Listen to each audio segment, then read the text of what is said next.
नमस्ते दोस्तों, मेरा नाम पूजा है और मैं 24 साल की हूँ। मैं जयपुर की रहने वाली हूँ। मेरा परिवार बिल्कुल साधारण है। घर में मेरी माँ, छोटा भाई और मैं रहती हूँ। पिताजी का 3 साल पहले देहांत हो गया था, जिससे घर की सारी जिम्मेदारी माँ और मेरे कंधों पर आ गई थी। माँ एक छोटे से क्लिनिक में नर्स का काम करती हैं। उनकी कमाई से किसी तरह घर का खर्चा चल रहा था। मैंने 19 साल की उम्र में अपनी 12वीं पूरी कर ली थी और तब से ही कोई अच्छी नौकरी ढूंढ रही थी। कई जगह इंटरव्यू दिए, लेकिन कहीं भी सफलता नहीं मिली। कभी तनख्वाह कम होती तो कभी काम के घंटे ज्यादा। मुझे लगने लगा था कि शायद किस्मत ही मेरा साथ नहीं दे रही है। एक शाम की बात है। मैं शहर के दूसरे छोर में एक इंटरव्यू देकर लौट रही थी। इंटरव्यू में फिर से नाकामयाबी मिली थी। दिल टूटा हुआ था। बस स्टॉप पर खड़ी थी। शाम के 6 बज रहे थे। आसमान में बादल छाए हुए थे और बारिश होने वाली थी। बसें आ तो रही थीं, लेकिन इतनी भरी हुई थी कि चढ़ना नामुमकिन था। अचानक एक सफेद रंग की कार मेरे सामने रुकी। शीशा नीचे हुआ और अंदर से एक सज्जन व्यक्ति ने पूछा, कहाँ जाना है? काफी देर से खड़ी देख रहा हूँ आपको। मैंने हिचकिचाते हुए जवाब दिया, नहीं, मैं बस का इंतजार कर रही हूँ। वो बोले, इतनी भीड़ में बस मिलना मुश्किल है। मैं वैजंतपुरा की तरफ जा रहा हूँ। उधर ही जाना है क्या? उन्होंने पूछा। मैंने सोचा, अब बारिश भी शुरू हो गई है। बस मिलने के चांस कम है और घर भी दूर है। थोड़ी देर सोचने के बाद मैंने कहा, हाँ, मुझे वैजंतपुरा के पास ही जाना है। अगर आपको कोई दिक्कत ना हो तो। बिल्कुल नहीं, आ जाइए, उन्होंने मुस्कुराते हुए कहा। मैं पीछे की सीट पर बैठ गई। वे मुझसे बात करने लगे और बोले, आप क्या करती हैं? मैंने बोला, अभी कुछ खास नहीं, नौकरी की तलाश कर रही हूँ। आज भी एक इंटरव्यू देकर आ रही हूँ। और कैसा रहा इंटरव्यू? उन्होंने पूछा। मैं बोली, अच्छा नहीं रहा। क्योंकि वे बोल रहे थे कि अनुभव की कमी है। फिर वे बोले, ओह, ये तो हर नए उम्मीदवार की समस्या होती है। अनुभव कहाँ से लाए, जब कोई काम ही न दे। रास्ते भर हम बातें करते रहे। मैंने उन्हें अपने परिवार के बारे में बताया, अपनी पढ़ाई के बारे में, और यह भी कि कैसे मुझे नौकरी की सख्त जरूरत है। उन्होंने ध्यान से सुना और मेरी बात समझी। जब मेरा घर आया, मैंने उन्हें रुकने के लिए कहा। उतरते समय मैंने धन्यवाद दिया। वे कुछ देर रुके और फिर अपनी जेब से एक कार्ड निकाला। ये मेरा बिजनेस कार्ड है। मैं राज शर्मा, एक आईटी कंपनी का मालिक हूँ। अगर आपको इंटरेस्ट हो तो कल सुबह मिलिए मेरे ऑफिस में। हमें एक फ्रंट डेस्क असिस्टेंट की जरूरत है। शायद हम आपकी मदद कर सके। उन्होंने मुस्कुराते हुए कहा। मैंने कार्ड लिया, एक बार फिर धन्यवाद दिया और अंदर चली गई। घर में माँ चिंतित थी कि मैं इतनी देर से क्यों आई। मैंने उन्हें सारा किस्सा सुनाया और वह कार्ड दिखाया। माँ थोड़ी चिंतित हुई। अजनबी पर भरोसा करना ठीक नहीं होता बेटा, वे बोली। रात को मैंने वह कार्ड फिर से देखा। Raj Sharma, CEO, innovative tech solutions.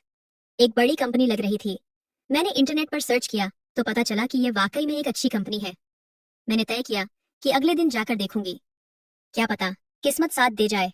अगली सुबह मैंने अपने सबसे अच्छे कपड़े पहने, थोड़ा मेकअप किया और ऑफिस के लिए निकल पड़ी। कार्ड पर जो पता था वहां पहुंची तो मैं हैरान रह गई। एक बहुत ही बड़ी और शानदार इमारत थी। मैंने रिसेप्शन पर जाकर राज सर से मिलने की बात कही और अपना नाम बताया। रिसेप्शनिस्ट ने मुझे 5वीं मंजिल पर जाने को कहा। मैं लिफ्ट से ऊपर गई और उनके केबिन के बाहर पहुंची। दिल धड़क रहा था। धीरे से दरवाजे पर दस्तक दी तो अंदर से आवाज आई, कम इन। मैं अंदर गई तो राज सर डेस्क पर कुछ फाइल्स देख रहे थे। मुझे देखकर वे मुस्कुराए। अरे पूजा, आ गई आप? बैठिए बैठिए। उन्होंने मुझे इशारा करके एक कुर्सी पर बैठने को कहा। मुझे थोड़ा अजीब लगा कि वे मेरा नाम याद रख पाए।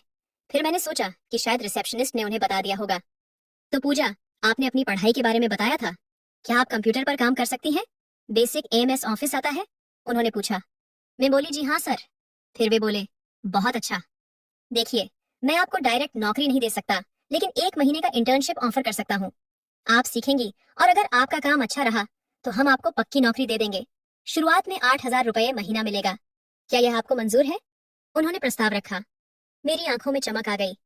यह मेरे लिए एक सुनहरा मौका था। जी सर, मुझे यह बिल्कुल मंजूर है, मैंने उत्साहित होकर कहा। ठीक है, फिर कल से शुरू कर दीजिए। सुबह 9 बजे आ जाइएगा। हमारी एचआर रमा मैडम आपको सब कुछ समझा देंगी, उन्होंने कहा। मैं बहुत खुश थी। इतने दिनों की मेहनत के बाद आखिरकार कुछ तो मिला था। मैंने उनका धन्यवाद किया और घर लौट गई। घर पहुंचकर मैंने माँ को यह खुशखबरी सुनाई। वे भी बहुत खुश हुईं। अगले दिन से मेरी नई जिंदगी शुरू हो गई। एचआर रमा मैडम ने मुझे सब कुछ समझाया। ऑफिस के नियम, मेरे काम के घंटे और मेरे कर्तव्य। मेरा काम ज्यादातर फ्रंट डेस्क पर फोन कॉल्स हैंडल करना, विजिटर्स को रिसीव करना और छोटे मोटे पेपर वर्क में मदद करना था। धीरे धीरे समय बीतता गया। 1 महीने में मैंने काफी कुछ सीख लिया था। राज सर कभी कभी मेरे काम की तारीफ भी करते थे, जिससे मेरा आत्मविश्वास बढ़ता था। पहले महीने के बाद उन्होंने मुझे पक्की नौकरी दे दी और सैलरी भी बढ़ाकर 12,000 रुपए कर दी। ये मेरे लिए बहुत बड़ी बात थी। लेकिन 3 महीने बाद मुझे कुछ ऐसी बातें पता चली जिनसे मैं परेशान हो गई। ऑफिस की एक लड़की अंजलि ने मुझे बताया कि मेरे पद पर पहले भी कई लड़कियां आ चुकी हैं, लेकिन कोई भी ज्यादा दिन नहीं टिकती। वह बोली, राज सर की नजर हमेशा से ही नई और खूबसूरत लड़कियों पर रहती है। वे पहले तो बिल्कुल शरीफ बनते हैं, फिर धीरे धीरे अपना असली रंग दिखाते हैं। मुझे उसकी बात पर विश्वास नहीं हुआ। राज सर ने मेरे साथ हमेशा अच्छा व्यवहार किया था। कभी भी कोई ऐसी हरकत नहीं की थी जिससे मुझे अच्छा न लगे। मैंने अंजलि की बातों को नजरअंदाज कर दिया और अपने काम में लगी रही। एक शनिवार को ऑफिस में छुट्टी थी, लेकिन राज सर ने मुझे फोन करके कहा कि कुछ जरूरी काम है, जल्दी से आ जाओ। मैंने सोचा जरूर कोई महत्वपूर्ण मीटिंग होगी। मैं तैयार हुई और ऑफिस के लिए निकल गई। उस दिन मौसम बहुत खराब था। आसमान में काले बादल छाए हुए थे और तेज हवाएं चल रही थीं। मैं स्कूटी पर सवार होकर ऑफिस की ओर चल पड़ी। रास्ते में अचानक बारिश शुरू हो गई। मैंने एक दुकान के नीचे रुककर बारिश रुकने का इंतजार किया, लेकिन बारिश और तेज होती जा रही थी। मैंने सोचा कि ऑफिस ज्यादा दूर नहीं है, इसलिए बारिश में ही चल पड़ी। जब मैं ऑफिस पहुंची तो पूरी भीग चुकी थी। मेरे बाल, कपड़े सब गीले थे। मैं लिफ्ट से सीधे राज सर के केबिन में गई। राज सर अपने केबिन में थे। मुझे इस हालत में देखकर वे चिंतित हो गए। अरे पूजा, तुम तो पूरी भीग गई हो, ऐसे कैसे काम करोगी? तुम्हें बुखार हो जाएगा। मैं वहीं खड़ी थी, पानी टपकता हुआ। राज सर ने अपना कीबोर्ड साइड में रखा और अलमारी से एक तौलिया निकाला। ये लो, रेस्ट रूम में जाकर सर सुखा लो। मैंने तौलिया लिया और रेस्ट रूम में चली गई। मेरे कपड़े पूरी तरह भीगे हुए थे। मैंने अपने बाल सुखाए और थोड़ा ठीक किया, लेकिन कपड़े तो गीले ही थे। रेस्ट रूम से निकली तो देखा ऑफिस में सिर्फ राज सर और मैं ही थे। सर बोले, अंदर जो गेस्ट रूम है वहां गर्म हवा वाला पंखा है, अगर चाहो तो वहां जाकर कपड़े थोड़े सुखा सकती हो। मैं गेस्ट रूम में गई। वहां एक गर्म हवा वाला हीटर था। मैंने उसे चालू किया और अपने कपड़ों को फैलाया ताकि वे जल्दी सूख जाएं। मैंने अपनी शर्ट उतारी और सिर्फ तौलिया ऊपर लपेट लिया। शर्ट को हीटर के सामने टांग दिया। मैं वहीं बैठी अपने कपड़ों के सूखने का इंतजार कर रही थी। अचानक दरवाजे पर दस्तक हुई। मैं घबरा गई। पूजा, मैं हूँ। एक इम्पोर्टेंट फाइल अंदर रखी है, मुझे जरूरत है। राज सर की आवाज थी। मैंने तौलिया अच्छे से लपेटा और दरवाजा खोला। राज सर ने मुझे नीचे से ऊपर तक देखा। उनकी नजरों में कुछ अजीब सा था जिससे मुझे असहज महसूस हुआ। मैं नजरें झुकाए खड़ी रही। वे अंदर आए और अलमारी से एक फाइल निकाली। जाते समय वे मेरे सूखते कपड़ों को देखते रहे, फिर बोले, कपड़े सूखने में समय लगेगा, हमें काम भी करना है। तौलिया लपेट कर ही आ जाओ केबिन में, यहाँ कोई नहीं है देखने वाला। मेरा दिल धड़कने लगा, पर मैं क्या करती? मीटिंग की तैयारी करनी थी। बड़ी हिचकिचाहट के साथ मैं तौलिया लपेटकर बाहर आई और उनके केबिन में गई। राज सर सोफे पर बैठे थे, लैपटॉप खोले हुए। उन्होंने बिना मेरी तरफ देखे कहा, इधर आओ और बैठ जाओ, हमें प्रेजेंटेशन बनाना है। मैं धीरे से उनके बगल में बैठी और लैपटॉप की स्क्रीन देखने लगी। मैं बार बार तौलिए को ठीक कर रही थी, कहीं वह खुल न जाए। मेरा सारा ध्यान प्रेजेंटेशन की बजाय तौलिए पर था। फिर अचानक राज सर की टांग मेरी टांग से छू गई। शरीर में जैसे बिजली दौड़ गई, पर मैं हिली भी नहीं। मेरी चुप्पी को शायद उन्होंने अपनी जीत समझा, क्योंकि अगले ही पल वे और भी पास सरक आए। मेरे अंदर एक अजीब सा कंपन होने लगा, डर, बेचैनी और कुछ अनजाना सा एहसास जिसे मैं समझ नहीं पा रही थी। करीब आधे घंटे तक प्रेजेंटेशन पर काम करने के बाद राज सर ने अपना लैपटॉप बंद किया और मुस्कुराते हुए कहा, आज तो सिर्फ हम ही हैं कंपनी में। कुछ पीने का मन है? क्यों ना तुम कैंटीन से कॉफी बना लाओ। मैं तुरंत उठ गई और कैंटीन की ओर चल दी। अपने दिमाग में उथल पुथल को शांत करने की कोशिश कर रही थी। कॉफी बनाते समय मेरे हाथ कांप रहे थे। बार बार अंजलि की कही बातें याद आ रही थीं। जब मैं कॉफी लेकर केबिन में वापस पहुंची तो वहां कोई नहीं था। कॉफी मग टेबल पर रखकर मैंने इधर उधर देखा। तभी मेरी नजर अंदर के गेस्ट रूम की ओर गई। मैं गेस्ट रूम की ओर बढ़ी, जहां मैंने अपने कपड़े सूखने के लिए रखे थे। दरवाजा थोड़ा खुला था। जैसे ही मैंने अंदर झांका, मैं हैरान रह गई। राज सर मेरे कपड़ों को हाथ में लिए खड़े थे और वो कुछ अजीब तरह से मेरे कपड़ों को सूंघ रहे थे। ऐसे सूंघ रहे थे जैसे वो उसमें खो गया हो। मेरे दिल की धड़कन तेज हो गई। मैं जल्दी से वापस सोफे पर बैठ गई और आवाज लगाई, सर, कॉफी तैयार है। राज सर तुरंत बाहर आए। वे अपना फोन हाथ में लिए थे और कुछ टाइप कर रहे थे। अरे वाह, बिल्कुल सही समय पर आई है कॉफी, उन्होंने मेरे बगल में बैठते हुए कहा। मेरा दिल जोरों से धड़क रहा था, हाथों में पसीना आ गया था। मैंने कांपते हाथों से कॉफी का मग ही उन्हें पकड़ाया। हम दोनों चुपचाप कॉफी पीने लगे। अचानक राज सर बोले, पूजा, तुम बहुत खूबसूरत हो। मैं कुछ बोल न सकी, बस हल्के से मुस्कुरा दी। मेरा चेहरा शर्म से लाल हो गया था। राज सर ने अपना कॉफी मग टेबल पर रखा और धीरे से अपना हाथ मेरी टांग पर रख दिया। मैंने झटके से अपनी टांग पीछे खींच ली। क्या हुआ पूजा, डर गई? उन्होंने मुस्कुराते हुए पूछा। मैं चुप रही। मेरा दिमाग तेजी से सोच रहा था कि यहाँ से कैसे निकलूं। वे और पास सरक आए। मेरा दिल इतनी तेजी से धड़क रहा था कि मुझे लगा सीने से बाहर निकल जाएगा। उन्होंने मेरा हाथ अपने हाथों में ले लिया और बोले, पूजा, मैं तुमसे कुछ कहना चाहता हूँ। जी सर, मैंने हकलाते हुए कहा। क्या तुम अपनी इस नौकरी से संतुष्ट हो? उन्होंने पूछा। मैंने हाँ में सिर हिलाया। अगर मैं तुम्हारी नौकरी पक्की कर दूं, पूरा कॉन्ट्रैक्ट साइन करा दूं, तो कैसा रहेगा? उन्होंने धीरे से पूछा। सर, यह तो आप पर निर्भर करता है, मैंने जवाब दिया। नहीं पूजा, ये मुझ पर नहीं बल्कि तुम पर निर्भर करता है। उन्होंने मेरा हाथ थोड़ा और कसकर पकड़ते हुए कहा। क्या चाहती हो तुम? एक अच्छी पक्की नौकरी या फिर एक टेम्परेरी जॉब जो कभी भी छूट सकती है? मतलब? मैंने कांपते स्वर में पूछा। हालांकि मैं समझ चुकी थी वे क्या कहना चाहते हैं। अगर तुम मेरी बात मान लो, मेरी हर इच्छा पूरी करो, जैसे कि आज रात मेरे साथ बिताओ, तो मैं वादा करता हूँ कि तुम्हारा भविष्य सुरक्षित रहेगा। कल से ही तुम्हारी नौकरी पक्की, उन्होंने मेरी आंखों में देखते हुए कहा। मेरे अंदर एक तूफान उठ रहा था। मैंने झटके से अपना हाथ छुड़ाया और उठ खड़ी हुई। सर, आप गलत समझ रहे हैं मुझे। मैं ऐसी लड़की नहीं हूँ। मैं ऐसा कभी नहीं कर सकती। आप ऐसा सोच भी कैसे सकते हैं? मेरी आवाज में आक्रोश था। राज सर भी उठ खड़े हुए। पूजा, एक बात समझ लो, इस दुनिया में आगे बढ़ने के लिए कुछ न कुछ समझौता करना पड़ता है। मैं तुम्हें मजबूर नहीं कर रहा हूँ। तुम्हारी मर्जी। मैं तुम्हें और तुम्हारे परिवार को हर तरह से सपोर्ट करूंगा। तुम्हारी माँ, तुम्हारा भाई, सबकी जिंदगी बदल सकती है। वे दरवाजे की ओर बढ़े और बोले, मैं नीचे जाकर एक सिगरेट पीकर आता हूँ। अगर यहाँ रहोगी तो समझूंगा कि तुम राजी हो, वरना चली जाना। कोई बुरा नहीं मानूंगा, और जो अभी तक चल रहा है वैसे ही चलता रहेगा। इतना कहकर वे बाहर चले गए। मैं वहीं खड़ी रही, अपने आंसुओं को रोकने की कोशिश करते हुए। दिमाग में विचारों का तूफान उठ रहा था। एक तरफ मेरा अपना सम्मान था और दूसरी तरफ परिवार की जिम्मेदारियां। माँ की तबीयत अक्सर खराब रहती थी, भाई की पढ़ाई का खर्च। कैसे निभाऊंगी इन सबको? मैंने सोचा, अगर मैं इनकार कर देती हूँ तो शायद 2-3 हफ्तों में ही मुझे नौकरी से निकाल देंगे। और इस शहर में नौकरी मिलना आसान नहीं है। नए सिरे से शुरू करने का मतलब फिर से वही संघर्ष। टूटे हुए मन से मैंने वापस सोफे पर बैठने का फैसला किया। कुछ देर बाद राज सर वापस आए। मुझे वहां देखकर उनके चेहरे पर एक मुस्कान फैल गई। तो तुम रुक गई? उन्होंने कहा। मतलब तुम मेरी शर्तें मानने को तैयार हो? मैंने उनकी ओर देखा। मेरी आंखें नम थीं। हाँ, लेकिन आपको पहले मेरी नौकरी पक्की करनी होगी। बिल्कुल, कल ही सारे कागजात तैयार कर दूंगा, उन्होंने खुशी से कहा। उस दिन वे मुझे अपनी कार से घर छोड़ने गए। रास्ते भर मन में गहरा अपराध बोध था, लेकिन मैंने अपने आंसुओं को छिपाया। घर पहुंचकर उन्होंने मेरी माँ को खुशखबरी सुनाई कि मुझे पक्की नौकरी मिल गई है और सैलरी बढ़कर 15,000 रुपये हो गई है। माँ की आंखों में खुशी के आंसू थे। उन्होंने राज सर का धन्यवाद किया और मेरे सिर पर हाथ फेरा।